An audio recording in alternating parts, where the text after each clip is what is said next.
Hello everyone, welcome back to my YouTube channel. So ನಮ್ಮನೇಲಿ ನಾವು ಯಾವ ಥರ ಅಡುಗೆಗೆ ಆಮೇಲೆ ನಾನ್ ವೆಜ್ಜು ವೆಜ್ಗೆ ಯಾವ ಥರ ಖಾರದ ಪುಡಿನ ಬಿಡಿಸಿ ಇಟ್ಕೋತೀನಿ ಅಂತ ನಿಮಗೆ ತಿಳಿಸ್ಕೊಡ್ತೀನಿ. ನಾನು ಕಲ್ತಿರೋದು ನಮ್ಮ ತಾಯಿಯಿಂದ. ಸೊ ನಾನು ಖಾರದ ಪುಡಿ ಮತ್ತು ಸಾಂಬಾರು ಪುಡಿ ಎರಡನ್ನೂ ಮಿಕ್ಸ್ ಮಾಡಿ ಇಟ್ಕೋತೀನಿ. ಆಲ್ಮೋಸ್ಟ್ ನನ್ನ ವೀಡಿಯೋಗಳೆಲ್ಲ ನೋಡಿರ್ಬೋದು ನೀವು. ನಾನು ಖಾರದ ಪುಡಿ ಸಾಂಬಾರು ಪುಡಿ ಎರಡು ಮಿಕ್ಸಲ್ಲಿರೋದನ್ನೇ ನಾನು ಅಡುಗೆಗೆ ಬಳಸೋದು. ಬನ್ನಿ ತೋರಿಸ್ತಾ ಹೋಗ್ತೀನಿ ನಾನು ಯಾವ ಥರ ನಾನು ಖಾರದ ಪುಡಿ ಮಾಡಿ ಬೆರೆಸಿ ಇಟ್ಕೋತೀನಿ ಅಂತ. ಫಸ್ಟ್ ಒಂದು ಬಂದುಬಿಟ್ಟು ಒಂದು ಚೆನ್ನಾಗಿರೋದೊಂದು ಕಡಾಯಿ, ಅಗಲವಾಗಿರೋದಂಥ ಕಡಾಯಿನ ತೊಗೋಬೇಕು.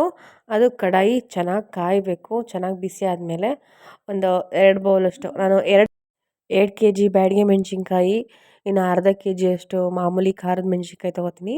ಇನ್ನು 2 ಕೆ ಜಿಯಷ್ಟು ಸಾಂಬಾರು ಬೀಜ ತೊಗೋತೀನಿ.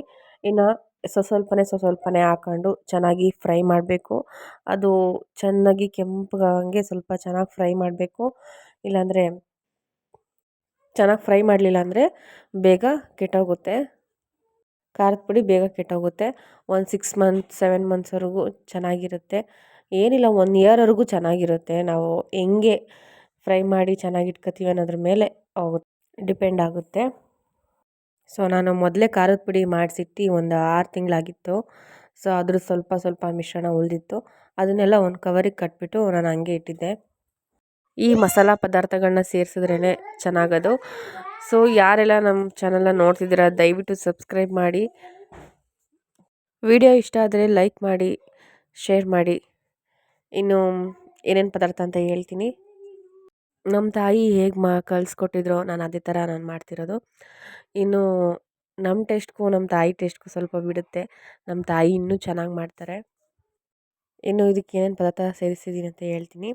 ಇದಕ್ಕೆ ಫಸ್ಟ್ ಒಂದು ಬಂದುಬಿಟ್ಟು ಜೀರಿಗೆ, ಸಾಸಿವೆ ಎಲ್ಲ ಒಂದು 100 ಗ್ರಾಮ್ ಅಷ್ಟೇ, ಜಾಸ್ತಿ ಏನು ಹಾಕಿಲ್ಲಂಗಿಲ್ಲ. ಇನ್ನು ಏಲಕ್ಕಿ ಪುಡಿ, ಅರಿಶಿನ, ಚಕ್ಕೆ ಎಲ್ಲ ಒಂದು 50 ಗ್ರಾಮಷ್ಟು ಅಷ್ಟೇ, ಜಾಸ್ತಿ ಎಲ್ಲ ಬೇಡ. ಇನ್ನು ಲವಂಗ, ಮೆಣಸು, ಇನ್ನು ಮೆಂತ್ಯ ಜಾಸ್ತಿ ಹಾಕೋಂಗಿಲ್ಲ. ಒಂದು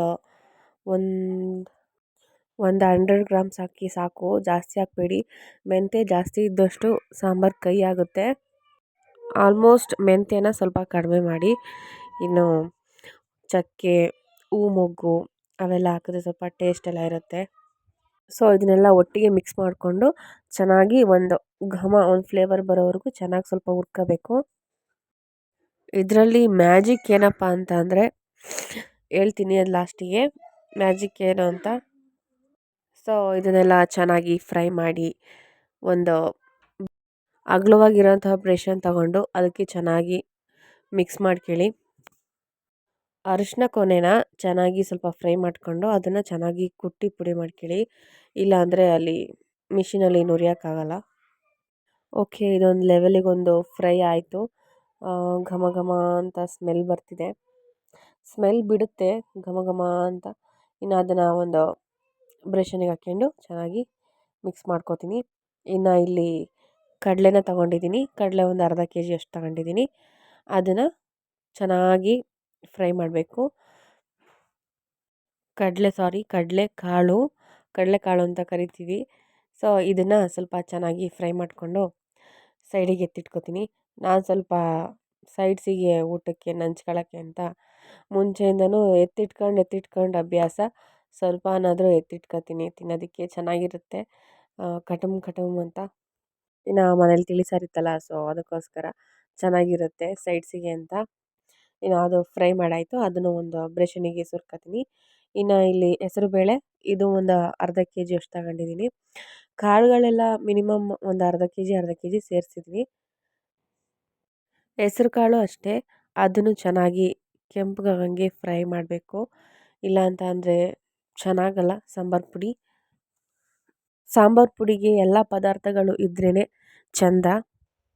ಒಂದು ಮಿಸ್ ಆಯಿತು ಅಂದರೂ ಚೆನ್ನಾಗಿ ಕಾಣಲ್ಲ, ಟೇಸ್ಟು ಸಹ ಸರಿ ಹೋಗಲ್ಲ. ಇನ್ನು ಇದು ತೊಗರಿಬೇಳೆ. ಸೊ ನಾವು ತೊಗರಿಬೇಳೆನೂ ಆ್ಯಡ್ ಮಾಡ್ತೀವಿ. ನಾನ್ ವೆಜ್ಗೆ ಎಲ್ಲ ಸರಿ ಹೋಗುತ್ತೆ. ಈ ಸಾಂಬಾರು ಪುಡಿ ಹೆಂಗೆ ಅಂದರೆ ವೆಜ್ಗೂ ಸರಿ ಹೋಗುತ್ತೆ, ನಾನ್ ವೆಜ್ಗೂ ಸರಿ ಹೋಗುತ್ತೆ. ಆ ಥರ ಖಾರದ ಪುಡಿ ಇದು. ಸೊ ಬೇರೆಯವ್ರ ಮನೆಯಲ್ಲೆಲ್ಲ ಹೆಂಗೆ ಮಾಡ್ತೀರ ಅಂತ ಗೊತ್ತಿಲ್ಲ, ಬಟ್ ಇದೇ ಥರ ಮಾಡ್ತೀರ ಅಂತ ಗೊತ್ತು. ಬಟ್ ಚೇಂಜಸ್ ಇರುತ್ತೆ ಅಷ್ಟೇ ಒಬ್ಬೊಬ್ಬರ ಮನೇಲಿ. ಇನ್ನು ಇದಕ್ಕೆ ಕಡಲೆ ಬಂದುಬಿಟ್ಟು ಅದೊಂದು ಅರ್ಧ ಕೆ ಜಿಯಷ್ಟು ಕಡಲೆ. ಸೊ ನಾವು ಮಾಡೋದು ನಮ್ಮ ಮನೇಲಿ ಯಾವ ಥರ ಮಾಡ್ತೀವಿ ಅನ್ನೋದನ್ನು ನಾನು ತೋರಿಸ್ಕೊಡ್ತಿದ್ದೀನಿ ಅಷ್ಟೇ, ಯಾರಿಗಾದರೂ ಯೂಸ್ಫುಲ್ ಆಗುತ್ತೆ ಅನ್ನೋದಕ್ಕೋಸ್ಕರ. ಸೊ ಇದನ್ನು ಅಷ್ಟೇ ಕೆಂಪಗಾಗಂಗೆ ಚೆನ್ನಾಗಿ ಹುರ್ಕೋಬೇಕು.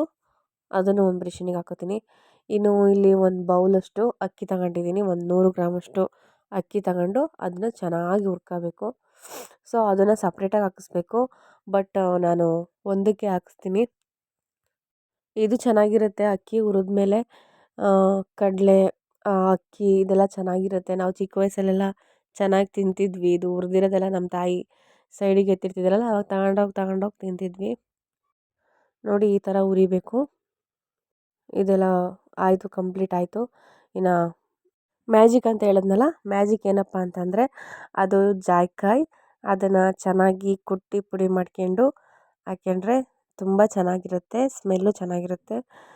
ಸೊ ಈ ಥರ ಮಿಕ್ಸ್ ಮಾಡ್ಕೊಂಡು ಬಾಕ್ಸಿಗೆ ಹಾಕಿಟ್ಕೋಬೇಕು. ಸೊ ಯಾರೆಲ್ಲ ನಮ್ಮ ವೀಡಿಯೋ ನೋಡ್ತಿದ್ದೀರಾ, ದಯವಿಟ್ಟು ನೋಡ್ತಿದ್ದೀರಾ ಬಟ್ ಲೈಕ್ ಮಾಡ್ತಿಲ್ಲ, ಶೇರ್ ಮಾಡಿ, ಯೂಸ್ಫುಲ್ ಆಗುತ್ತೆ ಬೇರೆಯವ್ರಿಗೆ. ಇನ್ನು ಸಬ್ಸ್ಕ್ರೈಬ್ ಮಾಡ್ಕೊಳ್ಳಿ ಅಂತ ಹೇಳ್ತೀನಿ. Thank you for watching.